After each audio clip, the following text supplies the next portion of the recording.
نحمده ونصلي على رسوله الكريم أما بعد فأعوذ بالله من الشيطان الرجيم بسم الله الرحمن الرحيم لقد كان لكم في رسول الله أسوة حسنة لمن كان يرجو الله واليوم الآخر وذكر الله كثيرا وقال رسول الله صلى الله تعالى عليه وسلم من أحب سنتي فقد أحبني ومن أحبني كان معي في الجنة صدق الله المولانا العظيم وصدق رسوله النبي الحبيب الكريم ونحن على ذلك من الشاهدين والشاكرين والحمد لله رب العالمين ربي صل وسلم وبارك عليه يقال chapter 24 Islamic লেকচারের এই অনুষ্ঠানটি দেশ ও দেশের বাইরে যে যেখান থেকে দেখতে পাচ্ছেন প্রত্যেকেই আন্তরিক সালাম আসসালামু আলাইকুম ওয়া রাহমাতুল্লাহি ওয়া বারাকাতুহু।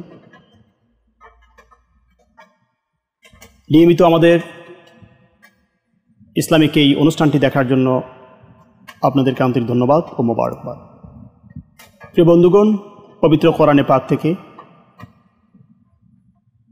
আমি যে আয়াতে কারিমা তেলাওয়াত করেছি এই আয়াতে কারিমার বিষয়ে বস্তু হলো রাসূল সাল্লাল্লাহু আলাইহি সাল্লামের জীবনীতে রয়েছে আমাদের জন্য উত্তম আদর্শ।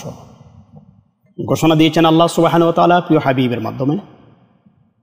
রাসূল সাল্লাল্লাহু আলাইহি সাল্লাম এই ঘোষণাই দিয়েছেন মান আহাব্বা সুন্নতি, যারা আমার সুন্নতকে ভালোবাসো, আমার আদর্শকে রীতিনীতিকে যারা ভালোবাসো, ফাকাদ আহাব্বানি, তুমি স্বয়ং আমাকেই ভালোবাসো, সে আমাকেই ভালোবাসে। ওমান আহাব্বানি, আমি রাসূলকে যে মুহাব্বত করে ভালোবাসে, কানা মা'ই ফিল জান্নাহ, সে আমার সাথেই জান্নাতে থাকবে, সে আমার সাথেই জান্নাতে যাবে। প্রিয় বন্ধুগণ, হাবিবের জীবনী থেকে আমরা আজকে একটি আদর্শ, একটি সুন্নাহ আমরা গ্রহণ করার চেষ্টা করব। আল্লাহ রাব্বুল ইজ্জত বলেছেন, নিশ্চয় তোমাদের জন্য রয়েছে রাসূল করিম সাল্লাল্লাহু আলাইহি সাল্লাম, আমার প্রিয় হাবিবের জীবনীতে তোমাদের জন্য রয়েছে উত্তম আদর্শ। তাহলে আমরা রাসূল সাল্লাল্লাহু আলাইহি সাল্লামের জীবনী থেকে যদি আমরা আদর্শ গ্রহণ করি, আমরা তো সোনার মানুষে পরিণত হতে পারি, আমরা তো চিরস্থায়ী নাজাত আর মুক্তি লাভ করে জান্নাতি হতে পারি। তাহলে আমরা পারছি না কেন? উসওয়াতুন হাসানাতাল লিমান কানা ইয়ারজুল্লাহ ওয়াল ইয়াউমিল আখির, উত্তম আদর্শ তাদের জন্য রয়েছে। কোরআনের বরকত, লা রাইবা ফিহি হুদাল লিল মুত্তাকিন, এই কোরআন তাদেরকেই পরিবর্তন করবে, তাদেরকেই বরকত দিবে, এই কোরআন তাদেরকেই মুক্তি দিবে। ইয়ারজুল্লাহ ইয়াউমিল আখির ওয়া যাকারাল্লাহ কাসীরা, যারা অধিক পরিমাণে আল্লাহর জিকির করে। একটি গুণ আমাদের মধ্যে অর্জন করতে হবে। আমরা যদি রাসূল সাল্লাল্লাহু আলাইহি সাল্লামের জীবনী থেকে যদি আদর্শ গ্রহণ করতে চাই, যদি হেদায়েত প্রাপ্ত হতে চাই, আমি যদি আখিরাতের নাজাত প্রাপ্ত হতে চাই, জান্নাতীদের মধ্যে হতে চাই, আমাকে যাকারাল্লাহ কাসীরা, অধিক পরিমাণে আল্লাহ জিকিরকারী হতে হবে, আল্লাহ স্মরণকারী হতে হবে, যেটাকে আপনি সালাত কায়েমকারী বললেও ভুল হবে না। সালাত পড়া এবং কায়েম করা নিয়েও আমরা অনেক সময় বিতর্ক শুনতে পাই। আজীবন যদি আমাদের নামাজ পড়তে পড়তে চলে যায়, কায়েম কোন দিন করব? আর যদি আমি নামাজ ছেড়ে দিলেই যদি নামাজ কায়েম করা সম্ভব হতো, জীবনের শেষ মুহূর্ত পর্যন্ত রহমতে দু আলম নবী কেন তিনি জামাত প্রতিষ্ঠা করেছিলেন? 5 ওয়াক্ত সালাত ব্যতীত আরও যে নফলগুলো আছে, তাহিয়াতুল ওযু, ওযুর যে নামাজ আছে, দুখুলাল মসজিদ, মসজিদের যে নামাজ আছে, সালাতুল হাজতের যে নামাজ আছে, তাহাজ্জুদ, জোহর, জোহা, ওয়াবিন, চাশতের যে নামাজগুলো আছে, আমরা যারা 5 ওয়াক্ত নামাজকেও যারা ছেড়ে দিচ্ছি, এই নফল নামাজগুলো রহমতে দু আলম নবী কোন উম্মতের জন্য দিয়েছেন? আমরা রাসূলকে প্রাণের চাইতে বেশি ভালোবাসার দাবি যারা করি, অবশ্যই আমাদের মধ্যে 5 ওয়াক্ত সালাতের অভ্যাস গড়ে তুলতে হবে এবং নফল সালাতের অভ্যাস গড়ে তুলতে হবে। প্রিয় বন্ধুগণ, রাসূল সাল্লাল্লাহু আলাইহি সাল্লামের জীবনী থেকে কি আদর্শ আমরা নেব?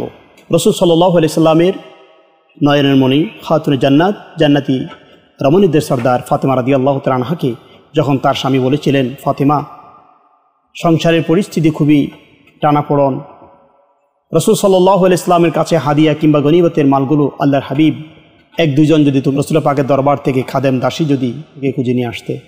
খাতুনে জান্নাত ফাতেমাতুজ জাহরা রাদিয়াল্লাহু তাআলা আনহা রাসূল পাক সাল্লাল্লাহু আলাইহি ওয়াসাল্লামের কাছে গিয়েছিলেন, কিন্তু বলার কোনো সুযোগ পায়নি। আল্লাহর হাবিবের ব্যতিব্যস্ততা দেখে মা ফাতেমা বলতে পারেননি। পরক্ষণে রাসূল সাল্লাল্লাহু আলাইহি ওয়াসাল্লাম মা ফাতেমার কাছে জানতে চাইলেন। হযরত আলী কারামাল্লাহু ওয়াজহু বললেন যে বিষয়টি বর্ণনা করা হলো, সংসারের অভাবের কথা বর্ণনা করা হলো, পিছু টানের কথা বর্ণনা করা হলো। রাসূল সাল্লাল্লাহু আলাইহি ওয়াসাল্লাম বললেন, আমি কি তোমাদেরকে এর চাইতে বরকতের কিছু দেব? এমন 1-2 জন লোক তোমাদের সংসারে যদি পরিশ্রম করে তোমাদের জন্য যদি কিছু করে, তার চাইতে বেশি বরকতের কিছু আমি তোমাদেরকে কি দিতে পারি? ফাতেমা রাদিয়াল্লাহু তাআলা বললেন, ইয়া রাসূলুল্লাহ, কেন নয়, অবশ্যই দিতে পারেন। আল্লাহর হাবিব বললেন, ফাতেমা, তুমি সকাল সন্ধ্যা এই 2 মুহূর্তে তুমি সুবহানাল্লাহ 33 বার পাঠ করবে, আলহামদুলিল্লাহ 33 বার পাঠ করবে, আল্লাহু আকবার 34 বার পাঠ করবে। এই জন্য এই তাসবিহটাকে তাসবিহ ফাতিমি বলা হয়, অনেকে হয়তো জানেন, কিন্তু ওইভাবে আমরা আমল করি না, যেভাবে আমল, যেই নিয়তে, যেভাবে, যেই বরকতের জন্য আমাদেরকে এটা আমল করার প্রয়োজন।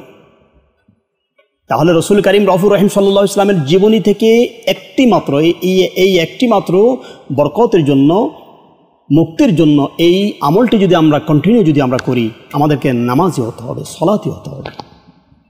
আসুন এটির তালিম তরবিয়ত আমরা করি। আমরা আমাদের স্ত্রী সন্তানদেরকে, পরিবারের নারীদেরকে আমরা এই বিষয়টি জানিয়ে দিই যে তাসবিহ ফাতিমি আদায়ের মাধ্যমে সংসারের পিছুটান দূর হয়ে যায়, সংসারে বরকত, রহমত হাসিল হয়, বরকত বর্ষণ হয়। প্রিয় বন্ধুগণ, চট্টগ্রাম থেকে এক ইসলামিক বোন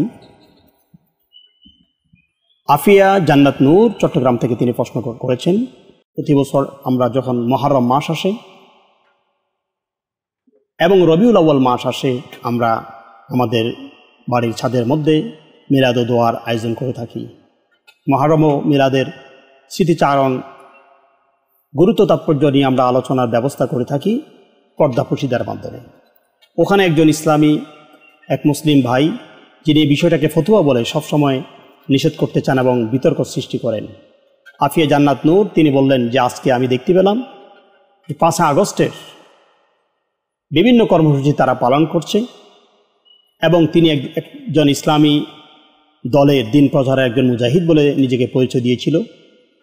তাহলে 5 আগস্ট পালন করা ইসলামী রাজনীতিক কিংবা যারা করে, যারা ইসলামী শাসন ব্যবস্থা কায়েম করতে চায়, এমন আজকে যারা এই কর্মকাণ্ডগুলো যারা করছেন, 2025 সালে কি, আফিয়া জান্নাত নূর বোন জানতে চেয়েছেন যে 2025 সালে কি ওহী নাজিল হলো কিনা। ঐতিহাসিক মুহররম মিলাদুন্নবী পালন করি, স্মৃতিচারণ করি, আমাদের গুলো বেদাহাত হলে তাহলে 5 আগস্ট পালন করা কিভাবে জায়েজ হতে পারে?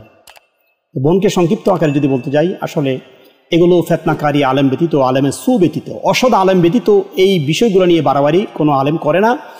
আর যেই ব্যক্তি নিজেকে ইসলাম প্রচারে মুজাহিদ বলেছেন, এরা হচ্ছে ফেতনাবাজ, মূর্খ। এদের মধ্যে আকিদা, নিজের দল, নিজের বড় হুজুর বলছেন, ওটার পিছনে ওরা দৌড়াচ্ছে। ওদের ইসলামের কোনো স্টাডি ওদের মধ্যে নেই। যেই কাজের মধ্যে ইসলাম বিরোধী কোনো কর্মকাণ্ড হবে না, সেটি আপনার পরিবারের কেউ মৃত্যুর বার্ষিকী হোক, সেটি কোনো ইসলামিক অনুষ্ঠান হোক, সেটি মিলাদ হোক, সেটি যেই কোনো আয়োজন হতে পারে, ওখানে যদি ইসলাম বিরোধী কোনো আচরণ না হয়, আল্লাহ নবীর গুণগান যদি হয়, ইসলামের রীতিনীতি নিয়ে যদি আলোচনা করা হয়, কোরআন সুন্নাহর ভিত্তিতে কোনো বিষয়ে ইসলামের কোনো আমলের যদি কোনো ফজিলতের আলোচনা হয়, সেটি জায়েজ এবং এর বিরোধিতা করার কোনো সুযোগ নেই। ফিতনাকারীরা ব্যতীত কেউ এর বিরোধিতা করতে পারে না।